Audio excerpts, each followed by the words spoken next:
Hello বন্ধুরা, সবাই কেমন আছেন? আশা করি সবাই খুব ভালো আছেন। আমিও খুব ভালো আছি। জানেন তো গণেশ চতুর্থী চলছে, তা আমাদের এখানে অনেকটা দূরে গণেশ পুজো হয়। তো আমার ছেলে বায়না ধরলো বলে আমি, মা, বাবা আর আমার ছেলে চারজন এসেছি। আর এসে তো খুবই খুবই মজা লাগছে। আর এইখানটা দেখুন লাড্ডু দেওয়ার লাইন পড়েছে।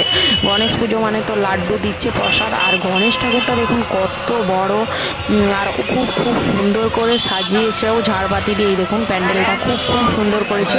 আর আমরা 6টার দিকে এসেছি, তবুও দেখছি অনেকটাই লাইন হয়ে গেছে। তো অনেক এখানে চিৎকার চব্য হচ্ছে, প্লিজ প্লিজ একটু ম্যানেজ করে নেবেন। আমি ভয়েস ওভার দিচ্ছি কারণ এখানে তো অনেক লোকজন দেখতে পাচ্ছেন, ভিড় হয়ে আছে। তো আমার লাড্ডু দেওয়ার লাইন চলে এসেছে। এই দেখুন কত লাড্ডু, যারা যারা আসবে তাদেরকে একটা করে লাড্ডু দেওয়া হচ্ছে। তো আমি লাড্ডুটা নিয়ে নিয়েছি। তো একটু ঠাকুরের সামনটাতে গিয়ে দেখবো আরও। আর আমার ছেলে এত ভিড় দেখে ও তো থাকতেই চাইছে না, তো আমার বাবার সাথে একটু রাস্তা দিকে বেরিয়ে গেল। আর এটা পুরো রোডের ধারেই হয় গণেশ ঠাকুরটা।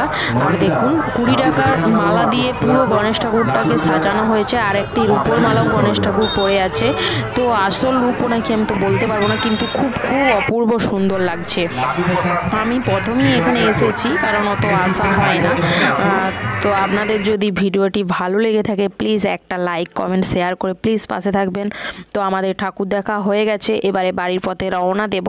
তাই মা একটা বলল যে একটা ভুট্টা পোড়া খা, তো একটা ভুট্টা পোড়া কিনে দিয়েছে, তো আমি খাচ্ছি। তো আজকের ভিডিওটি এই পর্যন্তই। Tata, bye bye. সবাই ভালো থাকবেন, সুস্থ থাকবেন।